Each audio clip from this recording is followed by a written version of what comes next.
Baik, Assalamualaikum warahmatullahi wabarakatuh. Ya, selamat datang di channel Rasa Hidup bersama Bapak Tio, mantan cleaning service yang terobsesi menjadi cover boy dan uh, langsung dipecat gara-gara minta kenaikan gaji ya. Dan setelah berkelana ke berbagai jenis pekerjaan, akhirnya memutuskan diri untuk menjadi konten kreator alias YouTuber gitu kan. Mohon doa ini supaya awet dan bisa berguna untuk nusa bangsa, agama dan negara. Oke. Nah, pada episode kali ini saya akan lanjutkan yang kemarin ya ke aplikasi bioteknologi ya. Kan ada 5, kemarin baru 3 ya. Baru 3, jadi masih ada 2 aplikasi bioteknologi ya. Itu yang keempat ya. Yang keempat itu penerapannya aplikasi bioteknologi pada bidang kesehatan ya. Aplikasi bioteknologi pada bidang kesehatan. Nah, ini contohnya adalah pembuatan antibiotik ya kan. Yang dulu yang kimia farmasi, saya kan pernah bahas tentang antibiotik ya, contoh-contohnya apa gitu ya. Nah, di sini antibiotik itu juga dibuat dari MO ya, dari mikroorganisme. Nah, yang digunakan itu namanya Streptomyces. Wah, namanya keren ya. Streptomyces griseus. Namanya susah ya. Streptomyces griseus ya kan. Nah, ini antibiotiknya namanya itu streptomycin ya. Streptomycin, bukan micin, bukan bumbu masak, bukan. Ini streptomycin itu antibiotik. Nah, untuk apa? Nah, digunakan untuk TBC akut ya. Jadi kalau TBC ini kabar baik buat yang kena TBC akut ya, pakai antibiotik aja gitu. Kemudian juga untuk infeksi bakteri tertentu. Jadi tidak semua bakteri-bakteri tertentu ya, itu digunakan antibiotik streptomycin ini gitu ya. Nah, kemudian dalam bidang bioteknologi itu pembuatan ini hormon insulin buatan ya. Ini untuk diabetes ya, diabetes tipe 1 ya. Untuk diabetes tipe 1 itu hormon insulin buatan. Nah, insulin itu merupakan hormon yang dihasilkan dari pankreas. Jadi onderdil manusia ada yang namanya pankreas. Nah, itu dihasilkan dari pankreas nih hormonnya kan. Nah, itu dengan cara mengubah glukosa menjadi glikogen.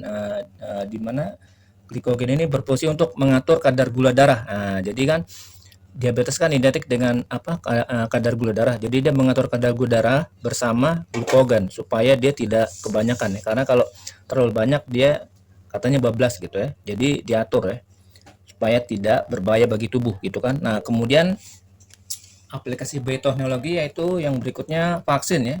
Kemarin saya sudah bahas yang tentang aplikasi kalkulus diferensial ya untuk pembuatan vaksin ya. Jadi vaksin itu juga merupakan bakteri atau virus ya. Jadi bakteri atau virus yang dilemahkan ya, dilemahkan supaya nanti bisa dijadikan obat. Nah, vaksin ini dimasukkan vaksin itu bakteri atau virus yang dilemahkan ini itu dimasukkan ke dalam tubuh ya. Gunanya ini untuk meningkatkan imun ya.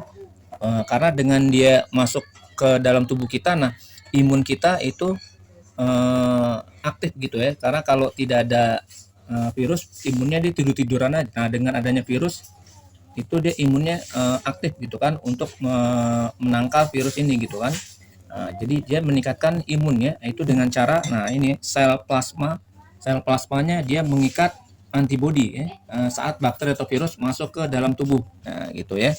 Nah, contohnya adalah vaksin COVID-19 gitu ya yang kemarin kita bahas ya. Itu contoh vaksin COVID-19 itu contoh vaksin yang merupakan penerapan aplikasi bioteknologi. Oke, begitu saja. Nah, kalau ada yang belum paham, tonton terus dari awal sampai akhir, jangan di skip supaya tidak gagal mandiri gitu. Kemudian juga sekalian yang apa kemarin yang aplikasi bioteknologi yang dari nomor 1 sampai nomor 3 juga ya. Mungkin ada yang lupa ingat, silahkan dilihat lagi gitu kan. Dan ditonton dari awal sampai akhir, jangan di skip supaya tidak gagal mandiri. Nah, kalau masih bingung juga, biasa ketik di kolom komen, tanyakan aja gitu kan yang bingung apa gitu kan, beserta saran-saran sebaiknya bagaimana gitu kan, kemudian materi apa lagi yang sebaiknya disajikan gitu kan, supaya bisa dinikmati bersama-sama gitu kan. Dan jangan lupa sekalian dengan menekan tombol like, subscribe sama tombol lonceng supaya kalau ada pemburuan informasi sahabat rasa hidup dapat informasi lebih dulu ketimbang yang lain gitu. Oke, begitu. Nah, untuk yang video berikutnya itu saya udah siapkan tentang ini nih. Ini biasanya ditunggu-tunggu oleh ini sekarang kan sekarang bulan Mei, sebentar lagi musim kelulusan ya, itu lulus SMA sederajat sama mahasiswa gitu kan. Nah, mungkin bagi mahasiswa yang eh, sudah lulus pengen melanjutkan ke S2 atau baru yang lulusan SMA bingung gitu kan, mau kuliah jurusan apa gitu kan. Nah, takutnya nanti salah masuk jurusan. Nah, biar tidak masuk salah jurusan, nanti saya kasih gambaran. Jadi gini ya, next video, jadi video berikutnya, atau bahasa Inggrisnya coming soon gitu ya, coming soon, segera. Jadi 10 10 jurusan yang mudah mencari kerja, kemudian 10 jurusan yang susah mencari kerja, dan juga 10 jurusan favorit. Nah, mungkin ada yang berpikir ini kayaknya jurusan favorit sama mudah cari kerja nih, ini kan sama nih. Jadi ada perbedaannya. Kalau jurusan yang mudah cari kerja itu dia eh, begitu lulus itu untuk melamar kerja itu gampang. Tapi dia bukan merupakan favorit karena mungkin ada materi-materi yang susah untuk dipelajari sehingga tidak favorit. Nah, sebaliknya jurusan favorit karena dia sesuai dengan jurusan dia gitu kan. Padahal begitu lulus belum tentu bisa cari kerja. Jadi ada perbedaannya. Favorit karena dia senang materi-materi pelajarannya, mata kuliahnya.